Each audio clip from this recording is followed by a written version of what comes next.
Dreamforge Studios, in association with 3AM Productions, presents The Last Genesis. Part 1, The Accidental Guardian. Chapter 5, The Arrival. The low, pervasive hum intensified, vibrating not just in the air but through the floorboards, through the very structure of the building. The water in a glass on the coffee table trembled, forming concentric ripples. Maya pushed herself to her feet, her sense of panic momentarily eclipsed by a profound and unnerving awe. This was not a faulty power line. This was not an earthquake. This was something else entirely.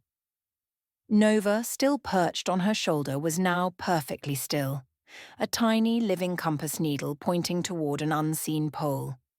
Its soft, questioning trill had ceased, replaced by a silent, focused attention. It was listening, waiting. Outside, the normal sounds of the city had vanished. No car horns, no distant sirens, no rumble of the subway. A heavy, unnatural silence descended, as if the entire neighborhood were holding its breath. Maya crept to the window, peering cautiously through the blinds. The street below was eerily normal.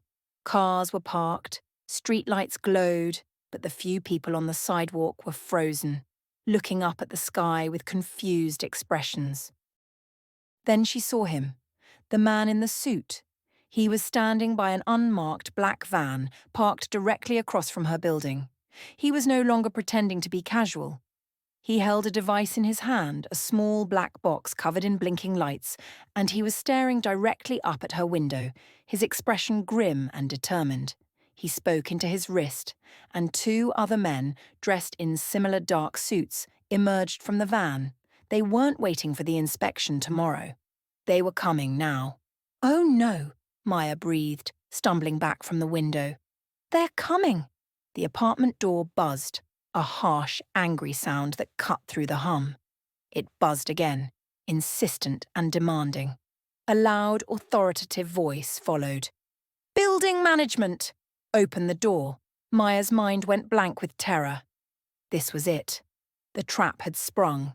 She looked around her small apartment, a place that had been her refuge, now about to become a cage. She looked at Nova, whose huge eyes were fixed on her, full of a trust she had done nothing to earn, but felt fiercely compelled to honor. She would not let them take him.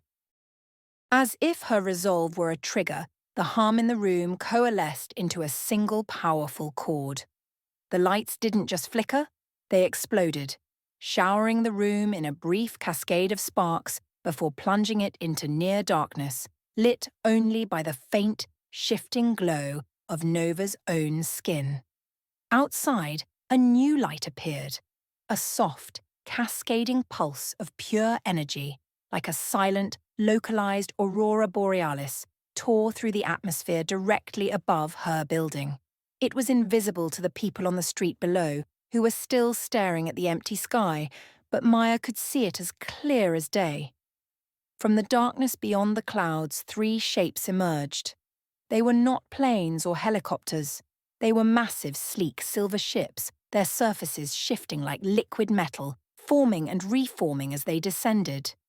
They made no sound, no roaring engines, no sonic boom, just a slow, controlled descent, as if gravity itself bent to their will.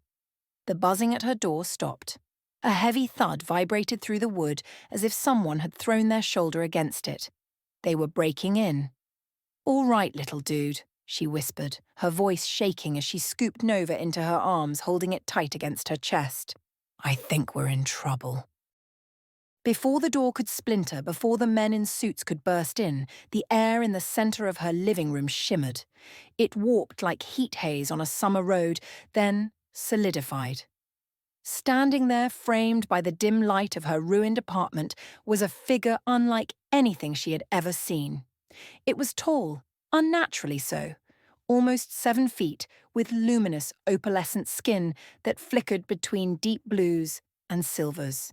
Its eyes, huge, like Nova's, held a depth that made Maya's stomach drop, as if she were staring into the heart of a nebula. It had no discernible mouth, yet a voice spoke, not to her ears, but directly inside her mind. The voice was soft, layered, like multiple tones speaking at once. It was not threatening, but it was powerful. "You have taken care of our child." Maya staggered back, clutching Nova tighter. The pounding on her door seemed a universe away. The being stepped forward, lowering itself slightly, not to her, but to Nova. It reached out a long, delicate hand, its palm glowing with a faint golden light. Nova, who had been trembling in Maya's arms, let out a soft, heartbreaking sound, somewhere between a whimper and a song. It was a sound of recognition, of family. "We have searched many cycles for this one," the voice hummed through her skull. "It belongs with us. You have kept it safe. Now, you must choose. Remain here, and they will take you both. Or come with us, and leave this world behind." Behind the tall alien. The air trembled again. A doorway opened, not a door in her apartment, but a door in reality itself. Beyond it, she saw not the dingy hallway of her building, but a swirling portal of blazing stars, violet nebulas, and golden spirals stretching into infinity. It was beautiful, surreal, and utterly terrifying. The wood of her apartment door splintered. The choice was impossible. Stay and lose everything, go and lose everything she had ever known. She looked down at the tiny creature in her arms. She had spent so long feeling stuck, watching life pass her by. Now here she was, standing at the edge of something impossible, terrifying, exhilarating, and for the first time in years, she didn't feel afraid. She felt alive. She turned to Nova and smiled, a real, genuine smile. "All right, little dude," she whispered. "Let's go home." With one last deep breath, she stepped forward, through the portal, and vanished into the stars, just as her apartment door crashed open. Thank you for listening to my short story, The Last Genesis. This is the end of part 1. The story continues in part 2. Please like and subscribe to get notified when new episodes are available, and scan the QR code to join our newsletter and get exclusive content.